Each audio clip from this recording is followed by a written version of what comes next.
सजई है मोरा पूरा करके ने कह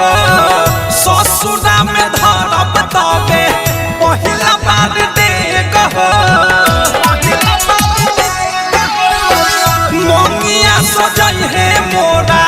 पूरा करके ने कह ससुरा में धरब तबे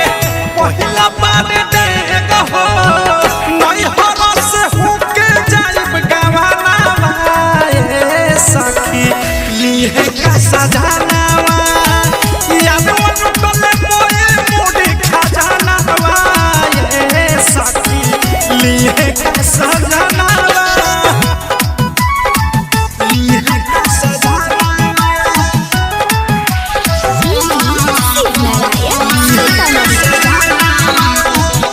रोहनी न धान रहे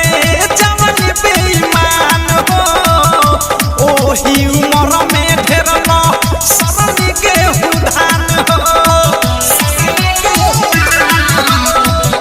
रोहनी न धान रहे जवान बेईमान रहो ओही उमर में ढेर न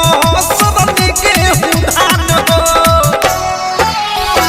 छुप छुप के मजाली हले हमें फुसला के खा के पी के चल दी हले ओही पया जाके जोनी है जे मोनी है ऊंचा टकना भाई सखी लिए का सजानावा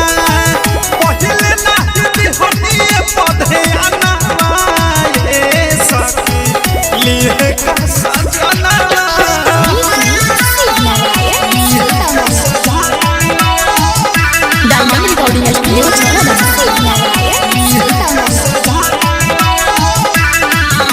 घूंघटा उठाई है जब सुहाग वाली रतिया देहब का जवाब जब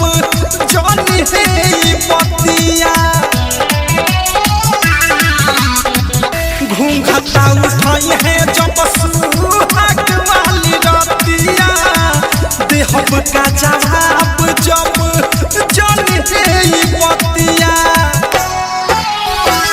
आनी बानी मारी मारी